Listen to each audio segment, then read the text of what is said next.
فرزند زہرا یہ حالات برے ہیں۔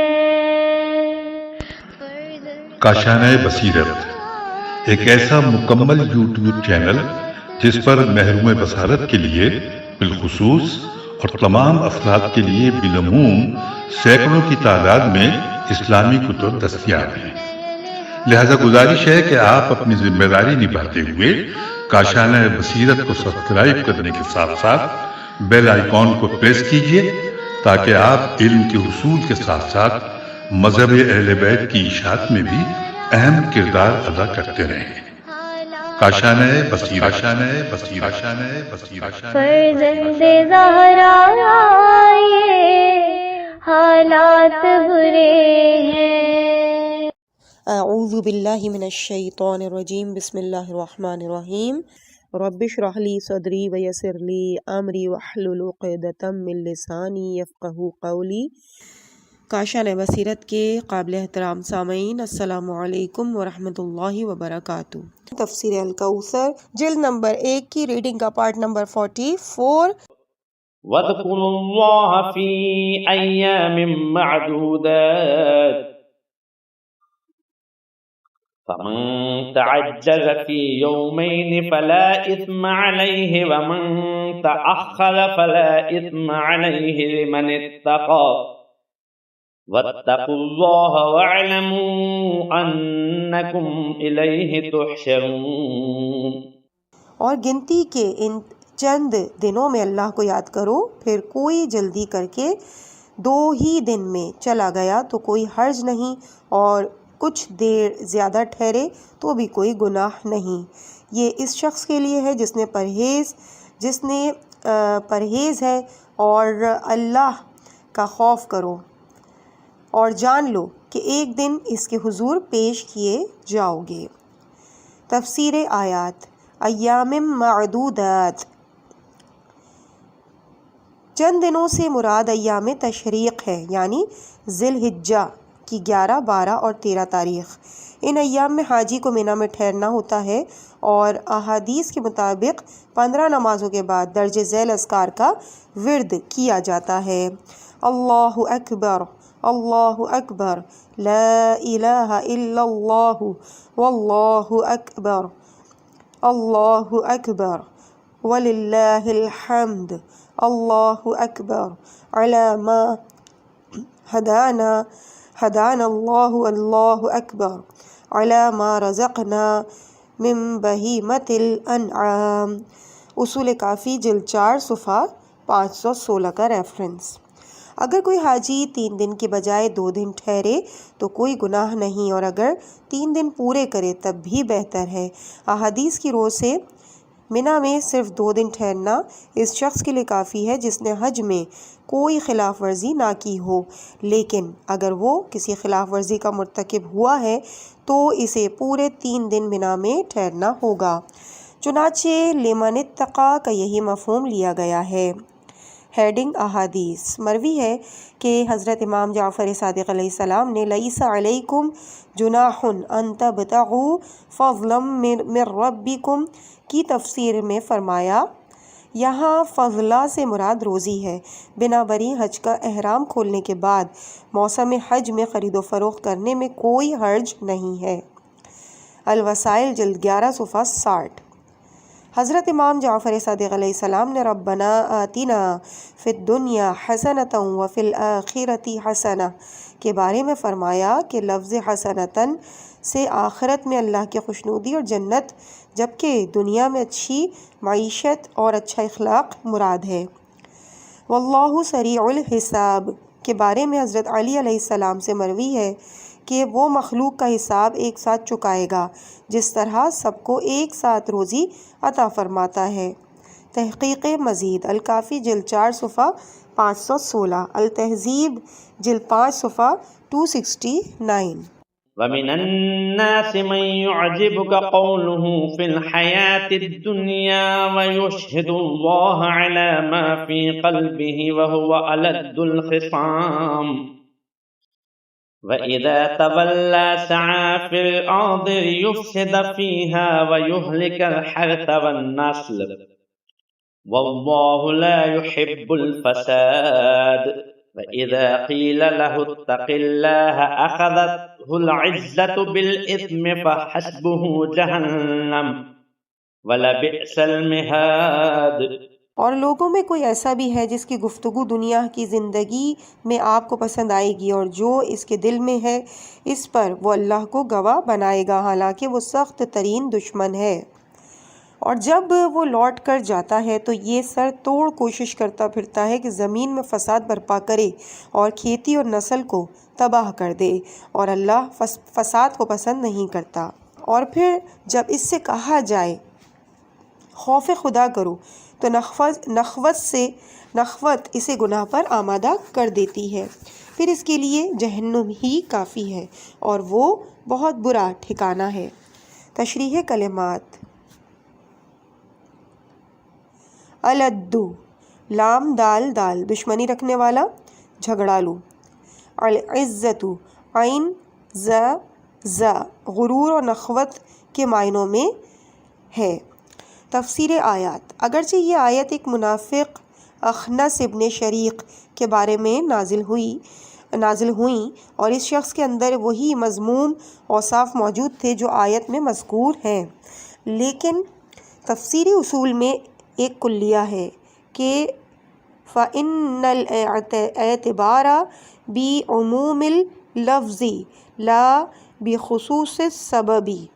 بہار الانوار جلد 63 صفحہ 121، یعنی لفظ کے عموم کا اعتبار کیا جاتا ہے، سبب کے خاص ہونے کا نہیں۔ بنا بری اگرچہ ممکن ہے کہ آیت کے نزول کا سبب کوئی خاص بات ہو، لیکن تعبیر اور الفاظ عام ہیں۔ اس اعتبار سے یہ آیت ہر اس شخص سے متعلق ہے جس میں درج ذیل اوصاف پائے جاتے ہوں۔ نمبر 1، جو اپنے آپ کو بہت زیادہ خیر خواہ ظاہر کرتا ہو، جیسا کہ استعمار اور اکثر حکمران اپنے آپ کو عوام کا خیر خواہ اور سچا خادم ظاہر کرتے ہیں۔ نمبر 2، جھوٹی قسمیں زیادہ کھاتا ہو۔ نمبر 3، جب بھی کوئی اقتدار یا موقع میسر ہو تو فتنہ و فساد برپا کرے۔ نمبر 4، جس پر نصیحتوں کا منفی اثر پڑتا ہو اور جو حق کے سامنے جھک جانے کو عار و ننگ سمجھے۔ یہ ایک ایسے انسان کا نمونہ ہے جو پستی کی اتھاہ گہرائیوں میں گرا ہوا ہو۔ تحقیق مزید: آیت نمبر 204، مستدرک الوسائل جلد 12 صفحہ 101، شرح نہج البلاغہ ابن الحدید جلد 4 صفحہ 72، آیت نمبر 206، بہار الانوار جلد 71 صفحہ 184، تفسیر الامام صفحہ 217۔ ومن الناس من يشري نفسه ابتغاء مرضات الله والله رؤوف بالعباد۔ اور انسانوں میں کوئی ایسا بھی ہے جو اللہ کی رضا جوئی میں اپنی جان بیچ ڈالتا ہے، اور اللہ بندوں پر بہت مہربان ہے۔ تفسیر آیات: یہ ایک ایسی ہستی کا نمونہ ہے جو اس رفیع مقام پر فائز ہے جہاں تک رسائی حاصل کرنا ہر کسی کے بس میں نہیں۔ یہ اعلیٰ مقام رضائے رب کا مقام ہے، اور اللہ کی رضا کے لیے اپنی جان کا نذرانہ پیش کرنا انسانی معراج کا آخری درجہ ہے، کیونکہ جب وہ رضائے خدا میں اپنی جان کا نذرانہ پیش کرتا ہے تو گویا اپنی خودی کو مرضات خدا میں فنا کر دیتا ہے، لہٰذا اس کا پورا وجود رضا الہی میں ڈھل جاتا ہے۔ وَرِضْوَانٌ مِّنَ اللَّهِ أَكْبَرُ، سورہ توبہ آیت نمبر 72، ترجمہ: اور اللہ کی طرف سے خوشنودی تو ان سب سے بڑھ کر ہے۔ بنا بری وہ جان بھی بڑی باعظمت ہے جو اس عظیم چیز پر قربان ہو جاتی ہے۔ اس آیت کی شان نزول کے حوالے سے لکھتے ہیں کہ یہ ایک صحابی رسول صہیب رومی کی شان میں نازل ہوئی جس نے اپنا سارا مال دے کر مدینے کی طرف ہجرت کی، جبکہ آیت کا مضمون جانی قربانی کے بارے میں ہے، مالی قربانی کے بارے میں نہیں۔ آیت کے مضمون اور شان نزول کے درمیان ایک تضاد کے باوجود مفسرین کے ایک معتدبہ گروہ نے اسی روایت پر اعتماد کیا ہے اور ان روایات کو یکسر نظر انداز کیا ہے جو مضمون آیت کے عین مطابق ہیں۔ یعنی یہ آیت حضرت علی علیہ السلام کی شان میں نازل ہوئی جب آپ علیہ السلام ہجرت کی رات رسول اکرم صلی اللہ علیہ وآلہ وسلم کے بستر پر سوئے اور اللہ کی رضا جوئی کے لیے اپنی جان کا نذرانہ پیش کیا۔ حضرت علی علیہ السلام کی شان میں نازل ہونے والی اس آیت کے راوی درج ذیل شخصیات ہیں۔ نمبر 1، ابن عباس، ملاحظہ ہو شواہد التنزیل جلد 1 صفحہ 127، امالیہ الطوسی صفحہ 446۔ نمبر 2، انس ابن مالک، ملاحظہ ہو امالیہ طوسی صفحہ 446۔ نمبر 3، ابو سعید خدری، ملاحظہ ہو شواہد التنزیل جلد 1 صفحہ 123، الارشادات صفحہ 2 جلد 2 صفحہ 224۔ نمبر 4، الامام علی بن الحسین علیہ السلام، ملاحظہ ہو شواہد التنزیل جلد 1 صفحہ 130۔ نمبر 5، ختیجۃ الکبریٰ سلام اللہ علیہ، ملاحظہ ہو ینابیع المودہ صفحہ 92۔ نمبر 6، سدھا، ملاحظہ ہو شواہد التنزیل جلد 1 صفحہ 129۔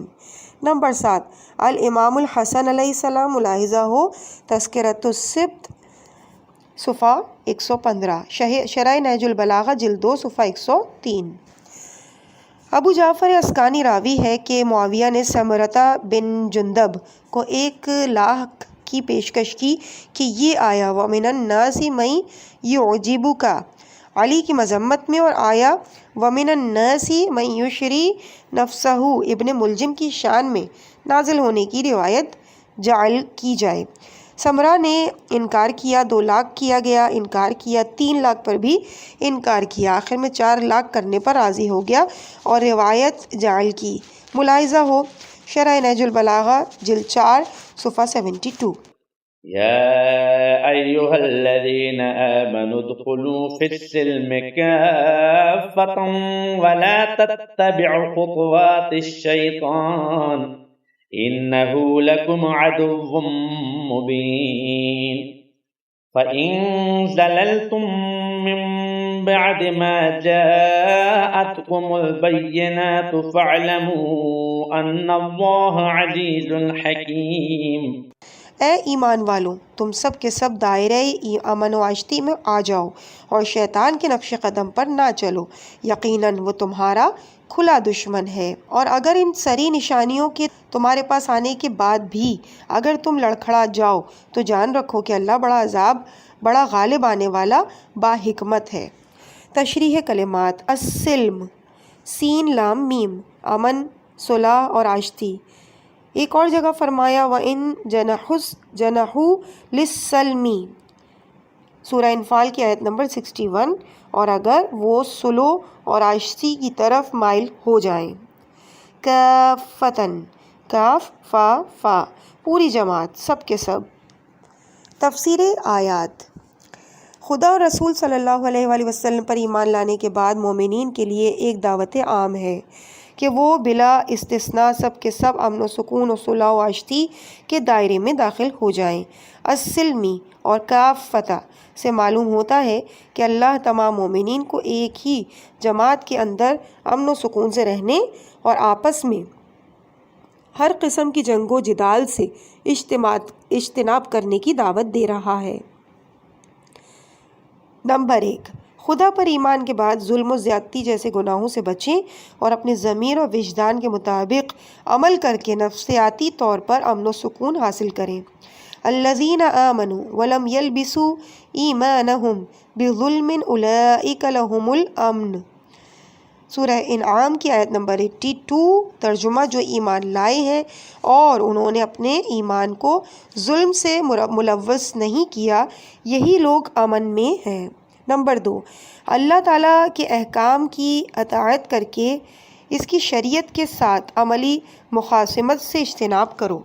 یا ایھا الذین آمنوا اطیعوا اللہ واطیعوا الرسول واولی الامر منکم، اللہ کی اطاعت کرو اور رسول کی، اور تم میں سے جو صاحبان امر ہیں ان کی اطاعت کرو۔ بعض مفسرین نے السلم سے مراد اطاعت لی ہے، اور بعض مفسرین اور بعض روایات میں ائمہ اہل بیت علیہ السلام سے مروی ہے کہ ہماری ولایت اور محبت ہی السلم ہے، بنا بری یہ لفظ اطاعت کے مفہوم کے تحت آ جاتا ہے، اور اس حدیث کا ریفرنس ہے، اس آیت کا ریفرنس ہے سورہ نساء آیت نمبر 59۔ نمبر 3، بعض مفسرین کے نزدیک السلم سے مراد اسلام ہے، لیکن یہ معنی قرآن کے مجموعی تعلیمات کے مطابق درست معلوم نہیں ہوتا، کیونکہ اسلام کے بعد ایمان کا مرحلہ آ جاتا ہے۔ قالت الاعراب آمنا قل لم تؤمنوا ولكن قولوا اسلمنا۔ بدوی لوگ کہتے ہیں ہم ایمان لائے ہیں، کہہ دیجئے تم ایمان نہیں لائے بلکہ تم یوں کہو کہ ہم اسلام لائے ہیں۔ سورہ حجرات کی آیت نمبر 14۔ جبکہ اس آیت میں اہل ایمان سے خطاب ہے، لہٰذا مومنین سے یہ کہنا کہ تم اسلام میں داخل ہو جاؤ بظاہر درست معلوم نہیں ہوتا، مگر یہ کہ اسلام سے مراد زبانی اقرار نہ ہو بلکہ قلباً ہر معاملے کو اللہ کے سپرد کرنا مراد ہو، یعنی اللہ اور رسول کے ہر فیصلے کے سامنے سر تسلیم خم کرو، اس میں اپنا فیصلہ شامل نہ کرو، جیسا کہ ارشاد ہوتا ہے، اور کسی مومن مرد اور مومنہ عورت کو یہ حق نہیں پہنچتا کہ جب اللہ اور اس کے رسول کسی معاملے میں فیصلہ کر دیں تو انہیں اپنے معاملے کا اختیار حاصل رہے۔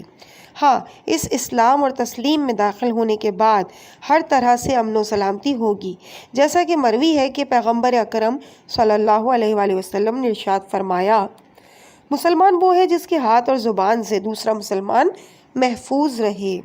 ریفرنس ہے اصول کافی جلد 2 صفحہ 233، الفقی جلد 4 صفحہ 362، اور اوپر جو آیت ہے، اور کسی مومن مرد اور مومنہ عورت کو یہ حق نہیں پہنچتا، اس آیت کا ریفرنس ہے سورہ احزاب کی آیت نمبر 36۔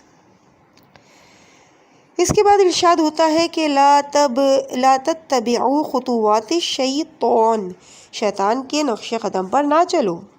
اس سے معلوم ہوتا ہے کہ شیطان کی پیروی کرنے کی صورت میں انسان کو امن و سلامتی میسر نہیں آتی، نہ تو اپنے ضمیر کی طرف سے اور نہ ہی معاشرے کی طرف سے۔ شیطان کا پیروکار دنیا میں بھی ہمیشہ بد امنی کا شکار رہتا ہے اور آخرت میں بھی اسے سکون میسر نہ ہوگا۔ ہیڈنگ احادیث۔ حضرت امام محمد باقر علیہ السلام سے یا ایھا الذین آمنوا ادخلوا فی السلم کافہ کی تفسیر سے مروی ہے کہ آپ نے فرمایا، ہم اہل بیت کی محبت میں داخل ہو جاؤ۔ ریفرنس اصول کافی جلد 1 صفحہ 417۔ دوسری روایت میں ہے، انہیں ہماری معرفت کا حکم دیا گیا ہے۔ بصائر الدرجات صفحہ 525۔ دیگر متعدد احادیث میں وارد ہے کہ اہل بیت علیہ السلام اہل عرض کے لیے امان اور سفینہ نجات ہیں۔ اہم نکات۔ نمبر 1، ایمان کے بعد سب سے اہم انسانی ضرورت ہماگیر اور مکمل امن و امان ہے۔ یا ایھا الذین آمنوا ادخلوا فی السلم کافہ۔ نمبر 2، شریعت پر مکمل عمل، جملہ امور کو اللہ کے حوالے کرنے اور اللہ کی طرف سے معین اول الامر کی معرفت اور اطاعت کے ذریعے ہی امن و امان حاصل ہو سکتا ہے۔ نمبر 3، خدا کے احکام اور اس کی طرف سے مقرر شدہ حاکم کی مخالفت ظلم و بد امنی کے بنیادی اسباب میں سے ہے۔ تحقیق مزید۔ آیت 208، الکافی جلد 1 صفحہ نمبر 417۔ تفسیر العیاشی جلد 1 صفحہ 102، تفسیر فرات صفحہ نمبر 66۔ هل ينظرون إلا أن يأتيهم الله في غذر من الغمام والملائكة وقضي الأمر وإلى الله ترجع الأمور۔ کیا یہ لوگ منتظر ہیں کہ خود اللہ بادلوں کے سائبان میں ان کے پاس آئے اور فرشتے بھی اتر آئیں اور فیصلہ کر دیا جائے، جبکہ سارے معاملات کو اللہ ہی کے حضور پیش ہونا ہے۔ تشریح کلمات۔ ظلل، ظو لام لام، ظللہ کی جمع ہے، سایہ کے معنی میں ہے۔ الغمام، غین میم میم، بادل کو کہتے ہیں۔ ہیڈنگ تفسیر آیات۔ قرآن مجید میں بعض تعبیرات ایسی ہیں جن میں بظاہر اللہ تعالیٰ کی ذات کی طرف ایک ناممکن شے کی نسبت دی جاتی ہے، مثلاً وَجَاءَ رَبُّكَ وَالْمَلَكُ صَفًّا صَفًّا، اور آپ کے پروردگار کا حکم اور فرشتے صف در صف حاضر ہوں گے۔ ظاہر ہے کہ اللہ تعالیٰ کے لیے آنا جانا اس معنی میں ممکن نہیں جس معنی میں جسم رکھنے والی چیزوں کے لیے ممکن ہے۔ اسی لیے مفسرین یہاں تعویل کرتے ہیں اور اس تعبیر کو عذاب یا امر خدا کے آنے وغیرہ کے معنوں میں لیتے ہیں، لیکن یہاں کسی تعویل کی ضرورت نہیں، کیونکہ اس آیت میں تو یہ ارشاد ہو رہا ہے کہ اللہ کی طرف سے سری نشانیوں کے بعد بھی تمہیں یقین نہیں آتا اور تردد کا شکار رہتے ہو اور اس انتظار میں ہو کہ خدا خود اپنے فرشتوں سمیت تمہارے سامنے آ جائے، تو یہ انتظار نامعقول ہے، کیونکہ تمہارے ایمان کے لیے ہماری سری نشانیاں کافی ہیں اور ان کے باوجود ایک محال امر کا مطالبہ ان کے ایمان کے لیے عذر نہیں بنتا۔ محسوس پرستوں کا یہ نامعقول مطالبہ ہمیشہ رہا ہے، چنانچہ رسول کریم صلی اللہ علیہ وآلہ وسلم سے ایک مقام پر ان لوگوں نے مطالبہ کیا او تأتیہ باللہ والملائکۃ قبیلا، یا خود اللہ اور فرشتوں کو سامنے لے آئیں۔ سورہ بنی اسرائیل کی آیت نمبر 92۔ اہم نکات۔ نمبر 1، رؤیت خدا کا مطالبہ نامعقول اور محسوس پرستی کا نتیجہ ہے۔ نمبر 2، ہٹ دھرمی اور انتہا پسندی محسوس پرستوں کا خاصہ ہے۔ تحقیق مزید، بحار الانوار، جلد نمبر 9، صفحہ 282۔ عیون اخبار رضا، نمبر 1، صفحہ 125۔ سل بنی اسرائیل کم آتیناہم من آیت بینہ ومن یبدل نعمت اللہ من بعد ما جاءته فإن اللہ شدید العقاب۔ آپ بنی اسرائیل سے پوچھیں کہ ہم نے انہیں کتنی واضح نشانیاں دیں، اور جو شخص اللہ کی نعمت پانے کے بعد اسے بدل ڈالے تو یہ اللہ یقیناً سخت عذاب والا ہے۔ تفسیر آیات۔ خطاب اگرچہ رسول صلی اللہ علیہ وآلہ وسلم سے ہے، لیکن ان لوگوں کو سمجھانا مقصود ہے جو اللہ کی واضح اور صریح نشانیوں کے باوجود اس پر ایمان نہیں لاتے۔ بنی اسرائیل ہی کو دیکھ لیں کہ اللہ نے انہیں کس قدر صریح نشانیاں اور واضح معجزے دکھائے، اس کے باوجود وہ اللہ کی رؤیت کے منتظر رہے اور طرح طرح کے نامعقول عذر تراشتے رہے۔ آیت کے دوسرے حصے میں اللہ تعالیٰ اپنا ایک عام قانون بیان فرما رہا ہے کہ جن لوگوں کو اللہ تعالیٰ اپنی نعمتوں سے نوازتا ہے، دنیا میں دوسروں پر برتری دیتا ہے، ہدایت اور رہنمائی کے لیے ان کے پاس انبیاء بھیجتا ہے اور انہیں واضح اور صریح معجزے دکھا دیتا ہے، اس کے باوجود بھی وہ ان نعمتوں کو بدل ڈالیں اور ان کے ذریعے دارین کی سعادت حاصل کرنے کی بجائے شقاوت پر ڈٹے رہیں، تو پھر اللہ سخت عذاب دینے والا ہے۔ اہم نکات۔ نمبر 1، دلائل، معجزے، ہدایت اور رہنمائی اللہ کی عظیم نعمتیں ہیں۔ نمبر 2، آیات بینات یعنی واضح دلائل کی مخالفت کرنا کفران نعمت اور عذاب الہی کا موجب ہے۔ زين للذين كفروا الحياة الدنيا ويسخرون من الذين آمنوا والذين اتقوا فوقهم يوم القيامة والله يرزق من يشاء بغير حساب۔ جو کافر ہیں ان کے لیے دنیا کی زندگی خوشنما بنا دی گئی ہے اور وہ دنیا میں مومنوں کا مذاق اڑاتے ہیں، مگر اہل تقوی قیامت کے دن ان سے مافوق ہوں گے اور اللہ جسے چاہتا ہے بے حساب رزق دیتا ہے۔ تفسیر آیات۔ یہاں کافر اور مومن کا کائناتی موقف نیز مادی اور الہی انسان کا تصور حیات بیان ہو رہا ہے۔ کافر کے تصور حیات میں دنیاوی زندگی ہی سب کچھ ہے، وہ اس زندگی کی حقیقی اقدار کو نہیں جانتا۔ یعلمون ظاہرا من الحیات الدنیا، سورہ روم کی آیت نمبر 7۔ جو لوگ تو دنیا کی ظاہری زندگی کے بارے میں جانتے ہیں، کافر کی نظر میں یہ زندگی بذات خود مقصد حیات ہے، لہٰذا وہ صرف کھانے پینے اور ان کی لذتوں سے بہرہ مند ہونے ہی کو مقصد قرار دیتا ہے۔ والذین کفروا یتمتعون ویأکلون کما تأکل الانعام، سورہ محمد آیت نمبر 12۔ اور جو لوگ کافر ہو گئے وہ لطف اٹھاتے ہیں اور کھاتے ہیں تو جانوروں کی طرح کھاتے ہیں۔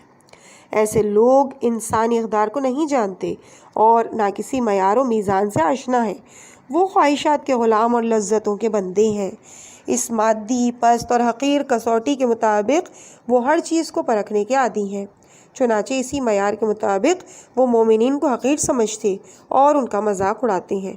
زندگی کی ان مادی اور ظاہری قدروں کے مطابق وہ اپنے آپ کو مافوق اور بالاتر خیال کرتے ہیں، اسی لیے سمجھتے ہیں کہ وہ دنیا میں انسانی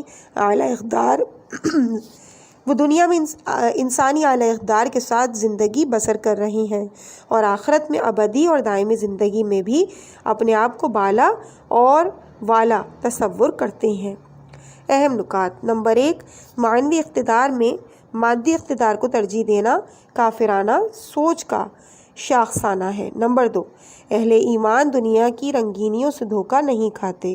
نمبر 3، ایسا نادان اور پست شخص ہی دنیا کی حقیر زندگی پر فریفتہ ہو سکتا ہے جسے آخرت کی عظیم نعمتوں کا ادراک نہ ہو۔ كان الناس أمة واحدة فبعث الله النبيين مبشرين ومنذرين وأنزل معهم الكتاب بالحق ليحكم بين الناس فيما اختلفوا فيه وما اختلف فيه إلا الذين أوتوه من بعد ما جاءتهم البينات بغيا بينهم فهدى الله الذين آمنوا لما اختلفوا فيه من الحق بإذنه والله يهدي من يشاء إلى صراط مستقيم۔ لوگ ایک ہی دین فطرت پر تھے، ان میں اختلاف رونما ہوا تو اللہ نے بشارت دینے والے اور تنبیہ کرنے والے انبیاء بھیجے اور ان کے ساتھ برحق کتاب نازل کی تاکہ وہ لوگوں کے درمیان ان امور کا فیصلہ کریں جن میں وہ اختلاف کرتے تھے، اور ان میں اختلاف بھی ان لوگوں نے کیا جنہیں کتاب دی گئی تھی، حالانکہ ان کے پاس صریح نشانیاں آ چکی تھیں، یہ صرف اس لیے کہ وہ آپس میں ایک دوسرے پر زیادتی کرنا چاہتے تھے۔ پس اللہ نے اپنے اذن سے ایمان لانے والوں کو اس امر حق کا راستہ دکھایا جس میں لوگوں نے اختلاف کیا تھا، اور اللہ جسے چاہتا ہے سیدھا راستہ دکھاتا ہے۔ تفسیر آیات۔ تاریخ مذہب کے سلسلے میں کچھ لوگ کہتے ہیں کہ انسان نے زندگی کا آغاز شرک سے کیا، بعد میں تدریجاً ارتقائی مراحل طے کرتے ہوئے وہ توحید تک پہنچ گیا۔ قرآن کریم کے نزدیک انسان نے دین فطرت پر اپنی زندگی کا آغاز کیا، اور جس فطرت و جبلت پر لوگ خلق ہوئے ہیں وہی دین ہے۔ فطرت اللہ التی فطر الناس علیہا لا تبدیل لخلق اللہ ذالک الدین دین القیم، سورہ روم کی آیت نمبر 30۔ اللہ کی اس فطرت کی طرف جس پر اس نے سب انسانوں کو پیدا کیا ہے، اللہ کی تخلیق میں تبدیلی نہیں ہے، یہی محکم دین ہے۔ جس وقت تک انسان نے فطری تقاضوں سے سرکشی نہیں کی، سب لوگ امت واحدہ کے دائرے میں داخل تھے، کیونکہ ابتدائی انسان وسائل زندگی محدود ہونے کی وجہ سے سادہ زندگی گزارتا تھا، وہ اسرار طبیعت سے آگاہ نہ تھا، اس لیے اسے مسخر نہیں کر سکتا تھا، اسے تو صرف جنگل، شکار، غار اور پتھر کے چند اوزاروں سے ہی واسطہ پڑتا تھا۔ بلا تشبیہ وہ جانوروں کی طرح تھا جو دن بھر قدرتی غذائیں چرتے اور رات کو کسی استبل میں ایک ساتھ بغیر اختلاف کے رہتے ہیں۔ بعد میں جب انسان نے زراعت کے ذریعے طبیعت کو مسخر کرنا شروع کیا تو اس کی صلاحیت اور قابلیت مختلف ہونے کی وجہ سے ایک دوسرے سے آگے نکل جانے اور مفادات کے حصول کے لیے اختلاف کا میدان وجود میں آیا۔ نیز طبیعتاً اجتماعی ہونے کی وجہ سے اکیلا زندگی نہیں گزار سکتا تھا، لہٰذا اسے اپنے ہم نوعوں کی ضرورت پیش آئی، اور ساتھ یہ کہ زندگی کے لوازم کفایت کی حد تک فراواں نہیں تھے۔ جس طرح ہوا کی فراوانی ہے، لہٰذا اختلاف رونما ہونا ایک لازمی امر تھا، کیونکہ ہر ایک کی خواہش ہوتی ہے کہ جو لوازم اور وسائل فراہم ہیں انہیں وہ خود ہی حاصل کر لے۔ چنانچہ ارشاد باری یہ تعالیٰ ہے کہ وَمَا كَانَ النَّاسُ إِلَّا أُمَّةً وَاحِدَةً فَاخْتَلَفُوا، سورہ یونس کی آیت نمبر 19۔ اور سب انسان ایک ہی امت تھے، پھر اختلاف رونما ہوا۔ اس فطری اختلاف کی صورت میں اجتماعی عدالت کا قیام ایک ضروری امر ہے، اور اجتماعی عدالت صرف قانون کے زیر سایہ ہی میسر آ سکتی ہے، لہٰذا یہاں قانون سازی کا مرحلہ پیش آتا ہے، اور یہ بات قابل توجہ ہے کہ سب سے پہلے دین کی طرف سے قانون سازی ہوئی۔ دینی قوانین کی تقلید کرتے ہوئے دوسروں نے قوانین بنانا شروع کیے۔ دین کی طرف سے حضرت نوح علیہ السلام کے زمانے میں پہلی قانون سازی عمل میں آئی۔ شرع لکم من الدین ما وصى به نوحا، ریفرنس ہے سورہ شورى کی آیت نمبر 13۔ اس نے تمہارے لیے دین کا وہی دستور معین کیا کہ جس کا اس نے نوح کو حکم دیا تھا۔ چنانچہ حضرت امام محمد باقر علیہ السلام سے منقول حدیث میں آیا ہے کہ لوگ حضرت نوح علیہ السلام سے قبل فطرت الہی کے مطابق ایک ہی امت تھے۔ جب لوگوں کو انبیاء کے ذریعے قانون دیا گیا تو خدائی قانون سے بغاوت کرنے والوں نے اختلاف کی بنیاد ڈالی۔ انسانی تمدن میں رونما ہونے والا پہلا اختلاف اجتماعی زندگی کا ایک طبعی امر تھا، لیکن بعد کا اختلاف قانون سے بغاوت تھا، جسے کفر سے تعبیر کیا گیا ہے، یعنی انسان کو جب قانون دے دیا گیا، اس کے بعد سے کفر و ایمان کا سلسلہ بھی شروع ہو گیا۔ بالفاظ دیگر پہلا اختلاف فطری تقاضوں اور دوسرا اختلاف قانون و شریعت سے انحراف کی وجہ سے پیش آیا۔ اہم نکات: نمبر 1، ابتدائی دور میں انسان خالص فطری زندگی کی بدولت اختلاف سے محفوظ تھے۔ کان الناس امۃ واحدہ۔ نمبر 2، مادی ترقی کی وجہ سے لوگ فطری طور طریقوں کو ترک کرتے گئے اور مفادات کی خاطر اختلاف کا شکار ہو گئے۔ نمبر 3، الہی قانون صالح افراد کی قیادت اور جزا و سزا پر ایمان کے ذریعے ہی اختلافات کی بیخ کنی اور اجتماعی عدالت کا قیام ممکن ہے۔ نمبر 4، قانون آنے کے بعد اختلاف کرنے کی وجہ صرف سرکشی ہے۔ وَمَا اخْتَلَفَ فِيهِ إِلَّا الَّذِينَ أُوتُوهُ مِن بَعْدِ مَا جَاءَتْهُمُ الْبَيِّنَاتُ بَغْيًا بَيْنَهُمْ۔ نمبر 5، قوانین شریعت لوگوں کو فطرت کی طرف لوٹاتے ہیں، لہٰذا شریعت کا باغی فطرت کا باغی کہلائے گا۔ کان الناس سے لے کر بغیم بینہم تک۔ تحقیق مزید، الکافی جلد 8 صفحہ 82، تفسیر العیاشی جلد 1 صفحہ 104۔ عزیز سامعین، اس مقام پہ ہم ریڈنگ کے اس پارٹ کو یہیں پہ روکتے ہیں۔ انشاءاللہ اس سے آگے کی ریڈنگ آپ کے سامنے اگلے پارٹ میں پیش کی جائے گی۔ مجھے اپنی دعاؤں میں یاد رکھیے گا۔ والسلام علیکم ورحمۃ اللہ وبرکاتہ۔